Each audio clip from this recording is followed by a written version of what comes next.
चल गए। अच्छा एक भाई सारे नाल खड़े थे, इन्हें को पूछते हैं कि इतना पोलिंग कास्ट किमें थी पई है, इत्थों दा निज़ाम किमें चलदा पे। भाईजान अस्सलाम वालेकुम। वालेकुम सलाम। अच्छा भाईजान, ये दसे सो कि इत्थे पोलिंग कास्ट थी पई है, कास्टिंग केरे वेले शुरू थी और किमें वेंदी पई है? सुबह 8 बजे कास्टिंग शुरू थी है, अलहमदुलिल्लाह सही तरीके नाल वेंदी पई है। ते 4000 वोट की कास्टिंग थी है, ते पलड़ा PTI दा ज़्यादा भारी है।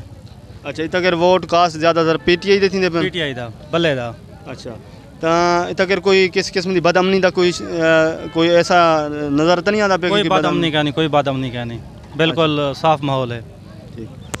दीगर नाजरीन को इन्हें पुछते हैं बिरामे को भी किने कौन के साथ ने पे कौन केंदे की वर्करी करने दा वदे। अच्छा, इतना कर एक भाई खड़न थे लब्बैक वाले ने सही। अच्छा भाईजान, तुस दसो कि इतना जरी पोस्टिंग थी पी पुरअमन तरीके नाल थी पी है? जी अल्हम्दुलिल्लाह पुरअमन तरीके नाल थी पी है, कोई शोर शराबा कह नहीं, कोई बदअमली भी कह नहीं थी पी। अल्हम्दुलिल्लाह बेहतरीन निज़ाम चलता पे। जितने सारे दोस्त अहबाब एजेंट वगैरह खड़े अल्हम्दुलिल्लाह बेहतरीन और निज़ाम सारे इंजाम पेश करें पे। अच्छा, तहरीक लब्बैक की में वेंदी पी है था कारकर्दगी? तहरीक लब्बैक पाकिस्तान अल्हम्दुलिल्लाह फर्स्ट पोजीशन ते वेंदी पी है।